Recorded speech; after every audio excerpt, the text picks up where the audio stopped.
So today I'm going to do a very quick review of a small green space around Exe Bridges in Exeter. So this is actually a very busy area where a lot of traffic in Exeter intertwines. I think in the future they are going to make a few adjustments here. So where we are at the moment is on the very edge of this green space.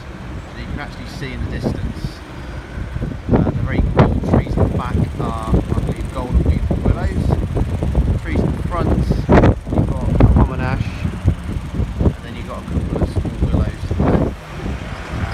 That's more on the River Exe side where I'll be studying. I think that one there is field maple by the look of it, but I need to double check. It's actually here.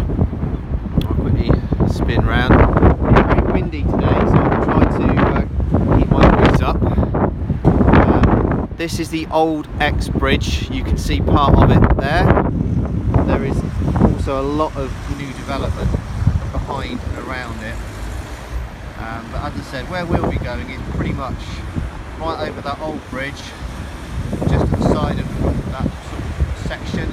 And we'll talk about the trees. So as I said, this is not actually a park. This is just a small green space. It's an older part of Exeter which has thankfully been preserved. So what we'll do is we'll sort of start from the right and then I'll start walking and talking. So that small tree to the left of the lamppost is some type of birch, silver birch by the looks of it. And then this young one here, that's an ash tree, birdy young one. Now the two trees to the left, which again have got the lovely white characteristic bark, and as you can see they got like absolutely stunning canopy twigs swaying in there. So they are silver birch. Again, there's a lot of different varieties, cultivars. For now we'll just keep as the species name, so silver birch. Again, on a lovely clear blue sunny day, they're absolutely stunning to watch. So now we're going to start moving closer to the centre of the green space.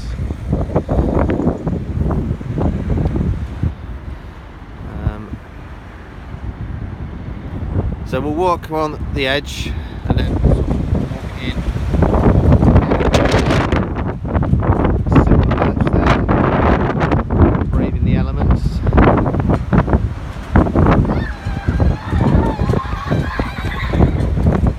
And the entrance is just by that silver birch where we'll be going into.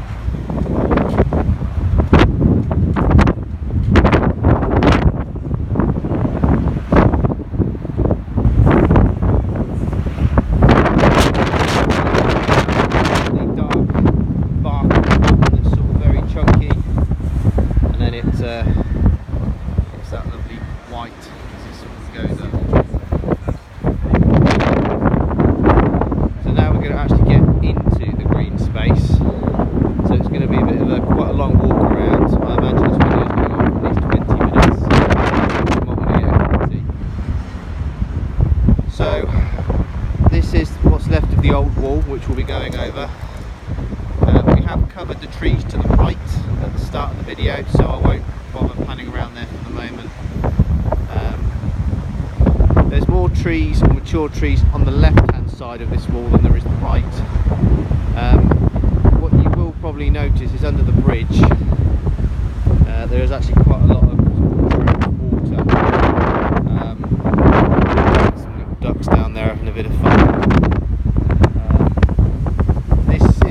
Flooding as well because the River Exe is behind us, and they have recently put flood defence to try and mitigate that, although in my opinion the best defence is actually trees. So if you plant the right trees on the bank, it will then actually absorb a lot of that water, which is actually a lot more effective than any water, but that's another story. So that's, I would say, what's left of the main part of the old wall. God, this wind is really picking up. On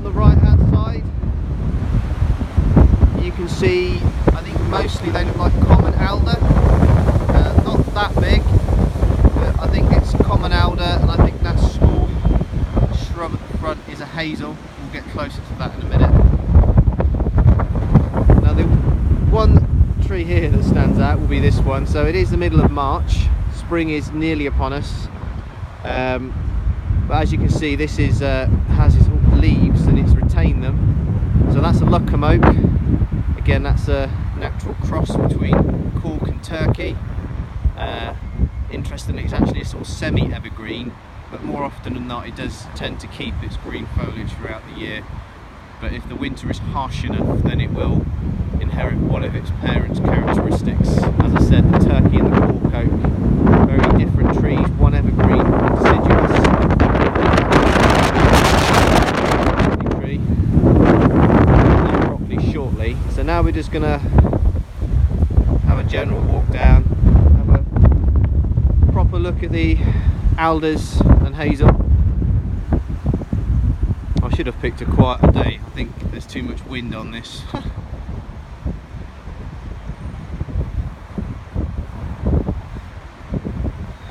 So yeah, sorry, I'll stop now. So yeah, that's definitely an alder, common. So that's one of our native trees. Sometimes a shrub, but usually a small tree. And yeah, so this shrub in front is a hazel. Oh, actually, I stand corrected. Actually, I think that is an alder shrub. Sorry, so it looked like a hazel from a distance, but actually, that looks more like a rotating female cones on there. And then the trees behind it, probably its parents, are the alder trees. So yeah, sorry, I got that wrong earlier. That isn't a hazel there. That was just an alder shrub. And then let's have a look at that one. That looks like another alder shrub there. It is indeed. I've got a group now coming through. So now we'll have a look at the other trees in the area.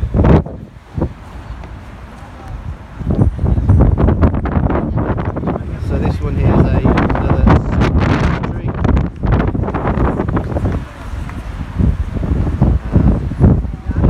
Just there. And these really tall trees here. These are Lombardy poplars. So we actually have 3 mature and a young one here. As a cathedral. Yeah. So I need to move on now. Sorry, I had to jump there because I had a group of individuals behind me. So here we are. This is a better view of the silver birch. Again, that lovely chunky black bark and then white bark. Beautiful. The tree outside, so this big pine outside, so this isn't included in this space, but I believe that's a monterey pine, but I do need to double check that, so I could be wrong. So now returning back to our green space. So that small one there is another young Lombardy poplar that's managed to grow from its parents, which are here. So these 3 Lombardy poplars I've been studying for quite some time, as they're my local ones. There are also some on the other side. Unfortunately, they were topped, pollarded, and one was actually completely cut down. So these are the ones I tend to research now while they're still tall trees. As you can see, that big construction behind us might pose a challenge for these trees, because if there's enough complaints they might get them topped, but that's again something I'll try to work against. Again, at common sites, holly grows anywhere, but your typical understory shrub would normally, in a natural woodland, be under beech or oak, but as I said, it will grow really anywhere, you know, helping the biodiversity. Again, another birch tree, little companion there.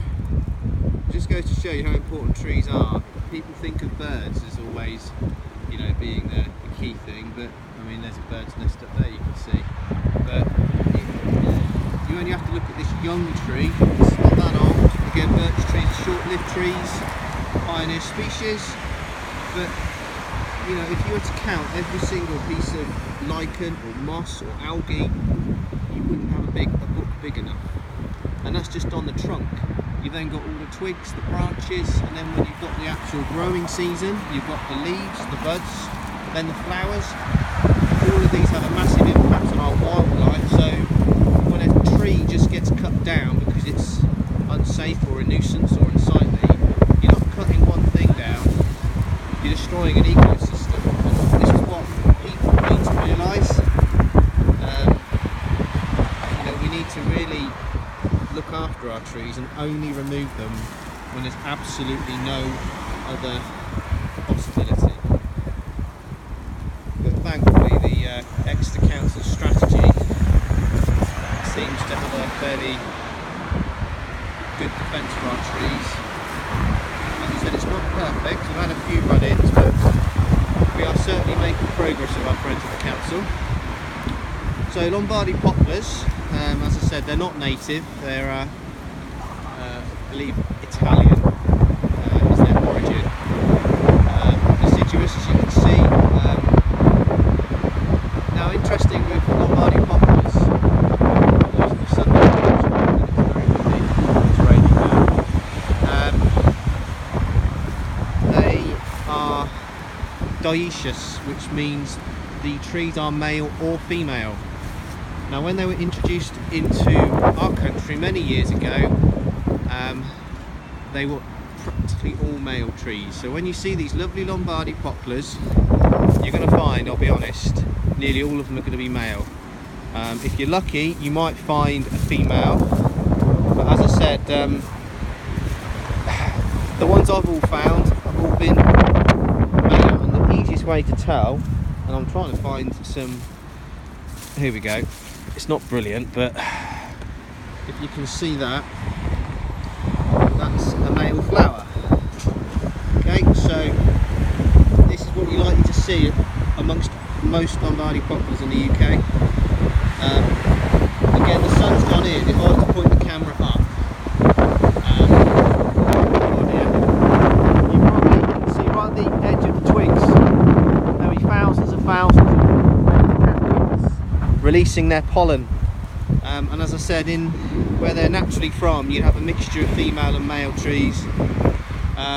Quite often with wind pollinated trees, which these are, the male catkins will open up first, wind comes along, fills up the air with male pollen, and then the female flowers, catkins, will open up and collect it, and then that's how the seeds will then begin to germinate, or the flowers will, sorry, begin to create the seeds. So these species also propagate through suckers. I mean, this is just on the base, but you would actually, as you can see down here, they will grow quite far from their parents and grow. And there's even, like, there you go, one in the grass. Now bearing in mind, that isn't going to last long. The council mow the grass here fairly regularly in the growing season. So I'll be honest, any saplings on the grass aren't going to last long. But that's pretty much Lombardy poplar. Very nice leaves when it's summer, sort of almost heart-shaped, very shiny. Let's move on a bit. So this one is a beech tree. So if it's a common beech, it's our native one, and if it's copper, then it's a sort of a hybrid. They don't actually class that as a native tree apparently. But beech trees, brilliant, easy to identify. You can just about see that. You've got these lovely distinct torpedo shaped buds. So very young one, but again, beech trees are huge when they mature, so they will get just as tall as those poplars but much wider. But they do live for a long time. Lombardy poplars, their lifespan is considerably shorter. Most poplars don't live anywhere near as long as oak or beech, so I'll be honest, in 100 years time, when that little beech tree is big and strong, there's a good chance these three lovely Lombardy poplars won't be here anymore. But we'll see. So this is an interesting tree. Alder. If I show you, here we go, on the ground, it's bloody here, but that's a female cone that's mature. If you were to really look close, you'd see all the seeds inside that gets dispersed. So that cones can take quite a while to fully mature, anything between 1 to 2 years. So getting back onto the tree, this is quite a special alder. So this, I believe, is an Italian alder. These trees typically get a lot taller than our native alder, which we call common or sometimes black alder. But other than their height, their characteristics are very similar. And you can see on the ground, it's absolutely covered with these lovely cool little cones. Italian alder female cones, which is what all these little brown ones are, they typically get a bit bigger than the common ones. Again, you've got holly down there. Again, look at this, it's a mature tree. If you were to try to count every piece of lichen, moss, algae, again, if you imagine you're an insect, that's like a forest. This would be like a rainforest to an ant. So again, when one tree gets felled, it's not a tree that goes, it's an entire ecosystem supporting millions of other things. Our understanding just is too almost immature, really. So when we see trees needlessly felled, it's disheartening that we're still doing it in this day and age. As I said, that's something else to look at. But so with the Italian alder, like all members of the alder family, it is actually monoecious. So that means the flowers are, you have both the male and the female flowers on the same tree, different parts of the tree. Now, unfortunately, I've missed the flowering season for Italian alder. It's more February and we're now in March. I might be able to, if we're lucky, sorry, my camera is, I need to focus on the camera really. If we're lucky, we might see a couple of old male catkins. I mean, you can actually see them here, sorry. So, as you can see, well, they're all brown, they've gone now, but during February, they initially turn red, then they release all their pollen, like yellow, and you can see remnants actually here. But basically, you've got male and female flowers on the same tree but different parts, so that's monoecious. Whereas just over there, the Lombardy poplars, like I said, are dioecious, so they're separate male and female trees.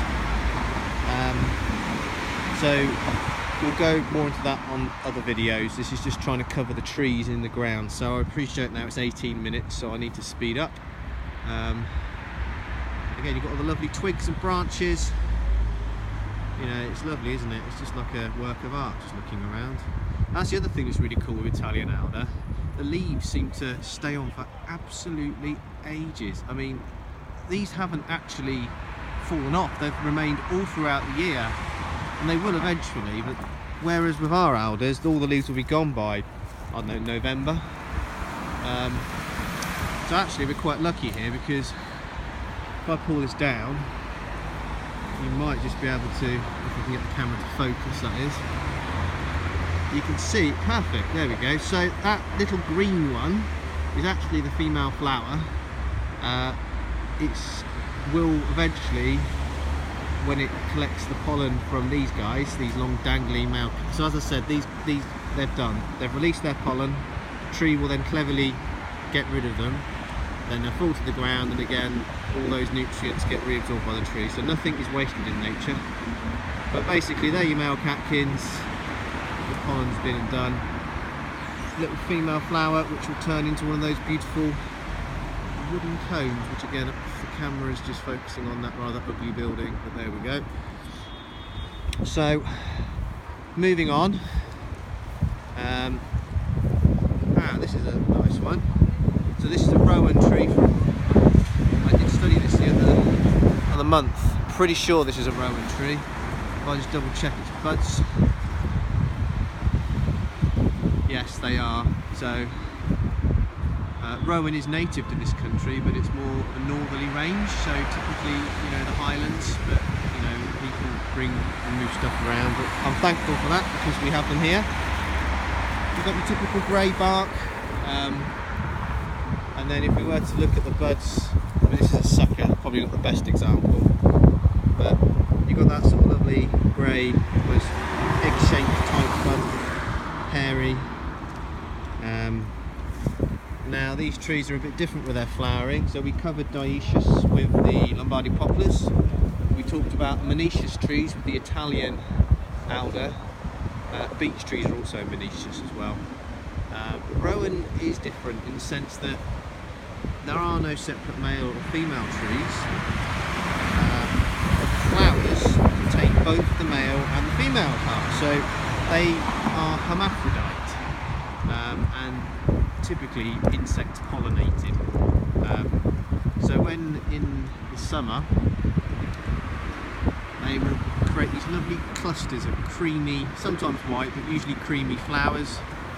It's lovely, isn't it? I suppose you had a bit more sun. But yeah, the flowers will be, like I say, lovely and creamy. And then they eventually will mature and turn into berries, which are normally red. They can be orange. But if I try and show you what's left of them, there we go. That's not too bad, is it? But as you can see, they're no good. They've stayed on the tree, but during the late summer, autumn, they're lovely orange or red normally. The birds will eat them. I don't think they're their favourite berries. They do seem to persist throughout the winter, but I think if it's need must, they will gobble them down. You can also get different varieties. You can get, I believe, a Hupei rowan, which produces white berries, which is interesting. So that's a Chinese rowan. So now we're going to look at some other interesting alders. So this one here is actually a one-leaf alder variety. So to be honest, it's exactly the same with its flowering. I mean, you can even see, if we look here, it's a little bit of head. I mean, there's, look, we've got the little green female flowers. The male catkins, I researched this, it was in January, so this one actually flowers earlier. So all that male pollen gets blown up in the air, gets collected by these little female flowers, and then in the course of about a year, they turn into these big brown ones, which the seeds would have been blown out, and then the cycle continues. But as I said, still an alder tree, not native though. This is a type of cultivar, beautiful, but basically a one-leaf variety. So I can't show you now because there's none, but the leaves are quite unique. So I will get those onto YouTube at some point. But again, this bark, given that this is not even really a mature tree, I mean, just look at how much lichen and moss and algae. It's algae, but definitely moss, lichen. I don't think I'd have enough time to count that, but actually we are lucky. There are some very young leaves breaking through. So look, here we are. Unfortunately, at this stage, they haven't taken their characteristic shape. The alder leaves are normally the European ones, or English, sorry, are more racket shaped, round even. Italian alder are heart shaped, and the one leaf alders sort of are a bit difficult to explain, but when it's sort of almost got a gap missing on the side. So as I said, I will study these very heavily and get them onto YouTube. There's more than one of these here, so this is number one. They're moving around. That one directly in front of me is number two, and then I believe that's also the same looking at its structure, number three. So this is actually a very good place if you like your alder trees, because you've got three different types. So yeah, I'll be studying these very closely. What we'll do now is we're going to move on to this beautiful tree. As you can see, with the high winds, branches come down. I actually had a branch land on my head when I was doing the Lombardy poplar. That's why I wear a hat. Unfortunately, this time of the year for us in the UK, high winds keep council quite busy. As you can see, large branches will just fall off, and in the middle of a road that's not ideal, so it does mean the council are quite busy this time. So this one here, I believe, is a downy birch.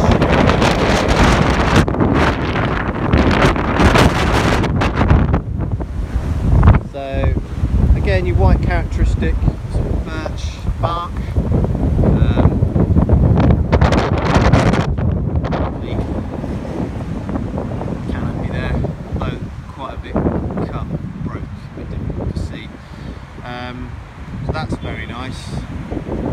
And then you've got another one, slightly larger, more mature. I believe they're both downy birch. As I said, birch species can be tricky. They can have natural hybrids, so the downy and silver birch cross, and then you have ones that are similar, making it extremely difficult for tree identification. But as far as I can tell, these appear to be downies, which are native to this country, both silver and downy. So downy birch we tend to get more down the south, and silver birch more up north. Flowering, again, these are monoecious, so you'll have flowers, male and female flowers on the same tree, different parts, and they are like little catkins, and they are wind pollinated. Can't really see any to grab at the minute, but you might be able to see a few there. Right, so we're going to sort of move on now because we're getting quite to the end here. So this one here, this nice, lovely mature tree. I need to double check actually. I think it's a white beam, but let me just check my buds on here. Let's have a look. When it focuses, yeah, it looks like a white beam to me. It's definitely got the right bark for it. So part of the sorbus family, native to this country as well.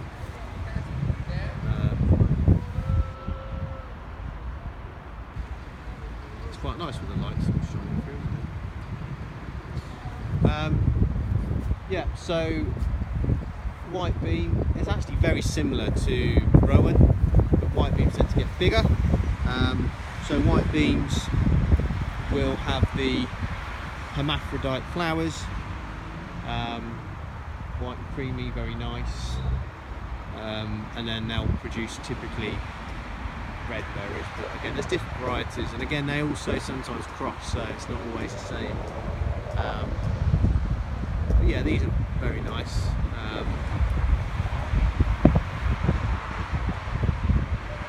Sometimes parked as street trees as well. I've seen quite a lot in Exeter, unfortunately. I've seen a lot also cut down. Tend to find them more in streets than parks. I'll try and find out why that is.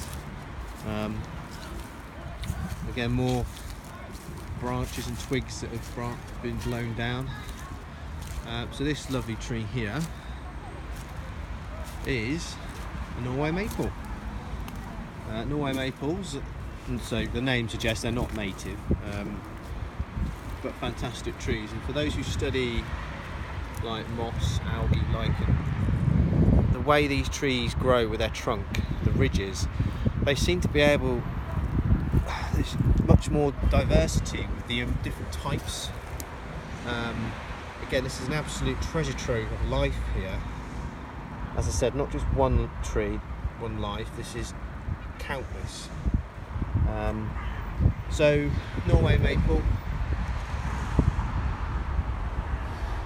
lovely tree, although you can't really see all the top now because the light's really gone in. So these produce your famous helicopters, which you can probably see looking around, little bits of them. here, these are wind pollinated normally. Now, as lovely as these trees are, they are technically an invasive species. Sometimes they're classed as a weed.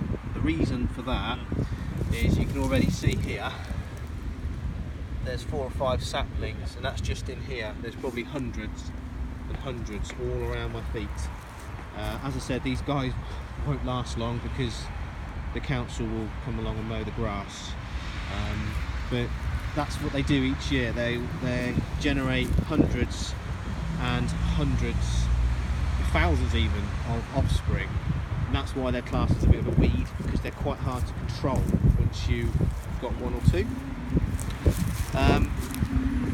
This is probably a good example here is of a young sapling, is that the very first leaves that come out, as you can see, are fairly bland. You would never know what that is. Most people would say it's a sunflower, but they're called the seed leaf, and that's the same for nearly all tree species.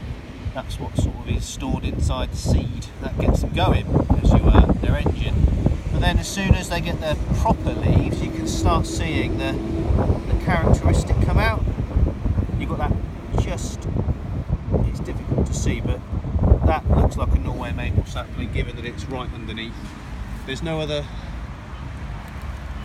trees like that. Sycamore is also similar in the fact that it's sometimes classed as an invasive species. But yeah, I love Norway maple trees. I think they've got great leaves, great canopy, and as I said, for the insects, absolute, as you can see, city of life. Just because we can't see anything on this camera, all underneath all those little nooks and crannies, there'll be all sorts of little insects. And don't forget, there'll be eggs in there ready to come out in the spring, and all that has a cycle that feeds our birds and other mammals. So we're starting to finish this now, and it's nearly it's gone half an hour now. So again, we've got another Lucombe oak. It's lovely, isn't it? So again, with Lucombe oak, you've got that characteristic corky bark, because it inherits some of it from one of its parents, cork oak.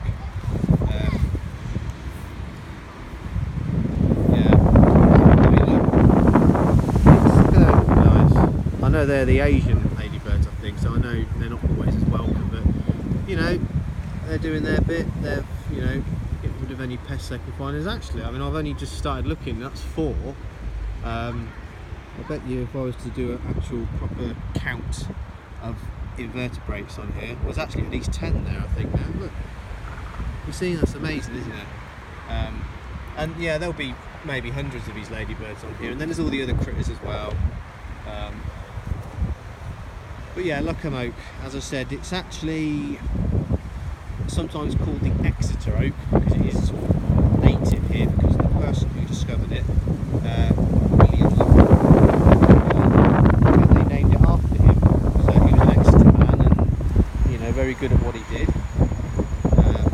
So that's your Lucombe oak, or as I said, Exeter oak. But it is, as I said, a natural hybrid between your oak, but he saw that and then started growing them in his nursery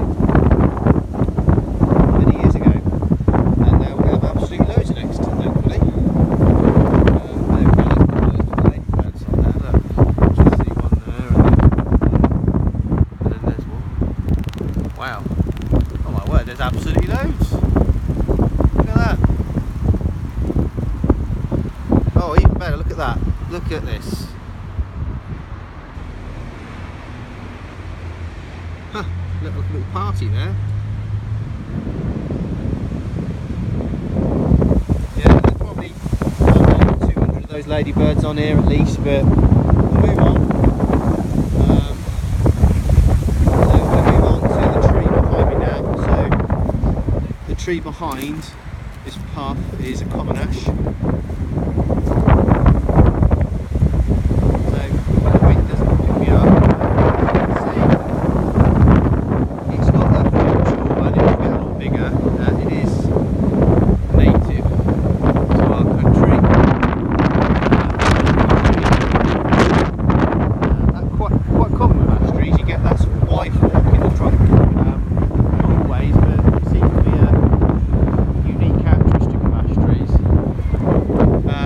try and get closer. I've just got to, as you can see, get through this post. So ash trees, yeah, native to the UK. Broadleaf deciduous. There we go, that's better.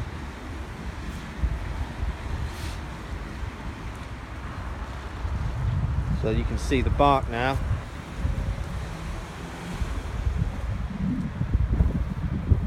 Yeah, again, look, you've got absolutely loads of moss, different lichen.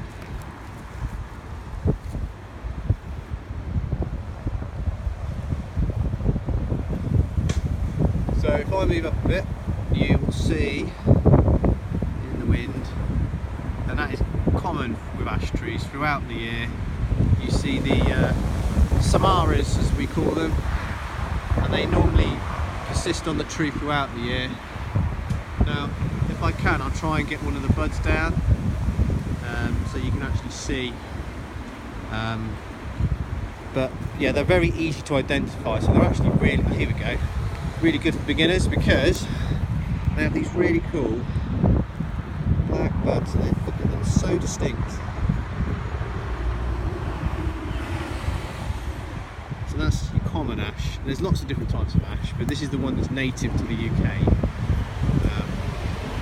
Now ash trees are a bit special because they are technically dioecious, which means they're either male or female, but sometimes they'll change. So the next year the same tree will be the other, and sometimes they'll be both.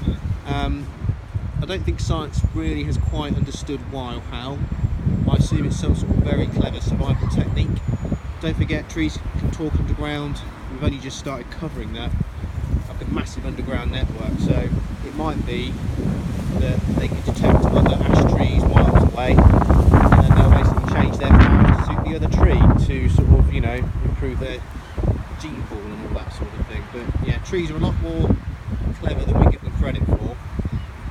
I just wish people would stop cutting them down and actually try and grow more.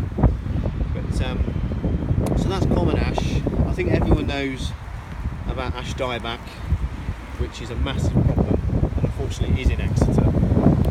I've not actually seen any trees that have been affected with it yet, but I've been in touch with the council and they have, and they are doing their work to manage that. So yeah, common ash, that's a fairly young one. We're nearly finished here. I think we are just coming up to the last few trees. You get to see more of the old bridge as well.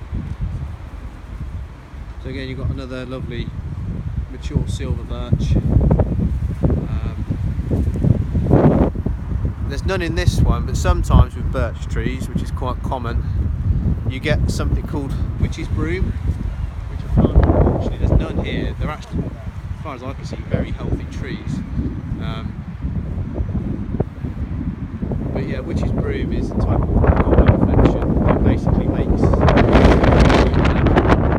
attack the tree, and then it will sort of absorb the sugars and nutrients, tricking it by telling the tree to mass produce lots of small young growth twigs.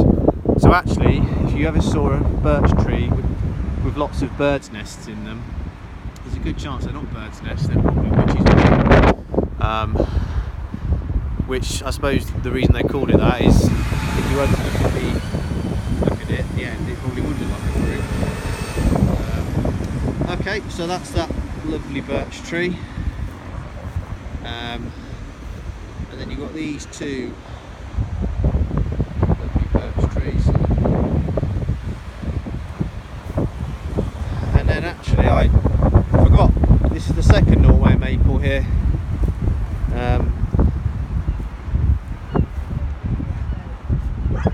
So here we go. Norway maple number 2 with lots of cool moss, lichen. Look at this side.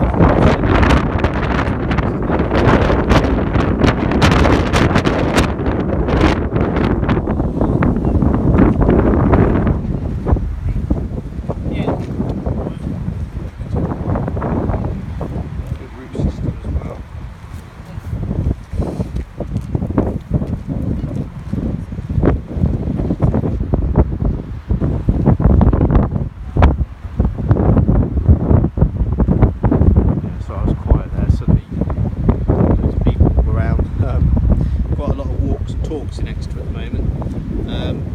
I think that's about it. We've already sort of discussed Norway maple. I would like to get more details on it, but the branches are too high for me to grab. But they typically have extremely dark red buds on them, and sort of like when they're in flower, which isn't long actually, they have these lovely sort of yellowy green flowers. Yeah, so they're cool. I mean, look, you've even actually got moss growing there. Look. So as I said, this is just like a rainforest to all these little guys. But I think that concludes this green space. If you're wondering what that is, somebody's been chewing gum there. How nice. I'm sorry for the wind. I hope you can actually hear this. I'll just walk back to the beginning. And then I've got some other trees to look before I call it a day. It was lovely and sunny a couple of hours ago, and now it's gone all windy and overcast with drizzle.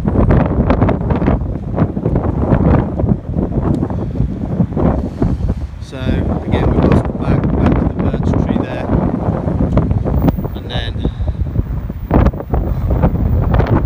the Bombarded poplars, which stand out, the tallest tree currently in the green space. Lucombe oak 1, Lucombe oak 2, Norway maple, and that big one in the middle I believe is a downy birch, and then around the edges you've got mostly the sort of European alders. But there's lots of other little trees and bits around, but this is a really nice sort of green space really. I don't think enough people know about this really. There's a lot of different trees, quite a mix really, sort of native and non-native. But this will be an absolute treat to see in the summer. So I think that concludes this green space review, which is, like I say, the sort of Exe Bridges area, but it's right slap bang in the middle of this extremely busy set of roads. So you can imagine during rush hour just how busy it is and just how much pollution gets generated from those cars. That, carbon monoxide, carbon dioxide, and all the other awful chemicals that get spluttered out. And then these guys here doing their best to sort of clean up our mess. So yeah, this is actually a very important part, because the amount of pollution they probably offset is very high. Yeah, but the next one I'll do is behind me. If I just spin round, I'll do it another day, because I'll do it when there's less wind. But that's on the sort of more the shopping area of Exe Bridges, Riverside as they call it. But you've got some really cool trees. Again, you've got the weeping willows, which I'm going to be there in a moment. You can probably see that evergreen, so that's a blue atlas cedar. They're really nice. And then it's a mixture of, from memory, ash, rowan. So again, you can see some distance there already. I believe they recently planted a walnut tree, from memory, quite a young one, and there was a new flowering cherry they put as well. So yeah, I think that's it for now. Let's just hope during the day maybe we can get a few more in. I mean, there is space, as you can see. Look, we've got a big space there. But I think the only challenge is I can see drain covers, so need to make sure if anything's pipes, because I'd imagine there's probably quite a few that connect to the other parts here. But yeah, this is a lovely little space. As I said, people always drive past it and never really look to the side. Really do want people to actually sort of walk a bit more and appreciate all these really nice trees. It's like the skies are pretty busy. So, well, if you've got any comments or feedback, again, please pop it in. Again, please try to keep it constructive. You know, if I've got anything wrong, please let me know. As I said, I'm not an expert on this. I do this because I love trees, it's a keen hobby. I pick up bits and pieces as I go along. I learn through experience, and sometimes that means making mistakes. So if I've got a tree identification wrong or a fact, let me know, put it in the comments. And you know, we all learn by sharing information. It's just not nice when people put rubbish comments on that don't help anybody. So this is important. The reason I do this is so that people can see Exeter, see the green spaces, learn from our trees and learn from each other. So as I said, your feedback is very welcome, but please only put it on there if it's going to help the community and people. Wow, they really are busy today. So yeah, comments, good or bad, please put them there, but as I said, constructive bad. I don't need a load of rubbish I need to remove when I get back. Like I said, this is really right on the edge of the city centre if you were to walk here, but they do, I believe, do the red coat tours sometimes. There was certainly a guide tour today. But yeah, that concludes this review. Again, sorry, it's 46 minutes, so it wasn't 20 minutes at all, was it? I was yapping about the Lombardy poplars for quite a long time. But yeah, lovely space. It would be nice to see more people appreciate it. Thanks a lot. Bye bye.